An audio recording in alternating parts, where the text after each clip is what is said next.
La petite fille savait parfaitement qu'il y avait des ravisseurs dans la maison. Mais non seulement elle ne le dit pas à son père, mais elle n'affichait pas la moindre trace de peur sur son visage. Et l'instant d'après, elle fut injectée avec un sédatif par les ravisseurs qui avaient fait irruption. Puis ils la mirent dans une valise et l'emportèrent ainsi emballée, sans savoir que ce qu'ils emmenaient n'était pas un petit agneau sans défense. Quand les ravisseurs amenèrent la petite fille dans un ancien château abandonné, Nami ne put attendre pour découvrir l'identité de la fillette. Mais en voyant l'expression pitoyable d'Abby, elle commença à ressentir de la compassion. Poussée par la pitié, Nami non seulement enleva le bandeau d'Abby, mais délia aussi les chaînes qui entravaient ses mains. Elle promit même que personne ne lui ferait de mal. Mais quand Nami s'apprêtait à sortir, Abby lui dit quelque chose qui la troubla profondément.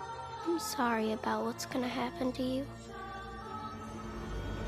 Juste en sortant de la chambre, l'employeur non seulement confisqua les téléphones de tous, mais les avertit aussi de ne pas sortir de la chambre, pas même d'un pas. Ceux qui se livrent aux enlèvements savaient que l'identité d'Abby n'était pas simple, mais à ce moment-là, tous étaient trop occupés à faire la fête, sans se rendre compte qu'ils étaient déjà devenus les proies d'autres. Seule Nami remarqua que quelque chose n'allait pas, et décida d'enquêter sur le passé d'Abby, avec Lunette, car son intuition lui disait que le père d'Abby n'était pas un homme facile. À sa grande surprise, bien que Lunette ait dit qu'il ne faisait leur travail que pour l'argent, il alla seul dans la chambre où Abby était détenue. En entrant, il se rendit compte que son bandeau avait disparu. Effrayé, il se couvrit immédiatement le visage avec ses vêtements, puis pointa un pistolet sur Abby et lui demanda qui était son père. En voyant le canon sombre devant elle, Abby n'eut d'autre choix que de dire son nom, Kekacho Edito. Après être sorti de la chambre, Lunette commença à empaqueter précipitamment ses affaires pour fuir, laissant même les autres se partager sa part de la rançon. Un comportement si étrange ne pouvait signifier qu'une chose. Alors tous l'arrêtèrent pour lui demander pourquoi. Finalement, après l'insistance de tous, Lunette avoua la vérité. Il s'avérait que le père d'Abby s'appelait Lazaro. Non seulement c'était un multimillionnaire, mais aussi un puissant chef du crime organisé.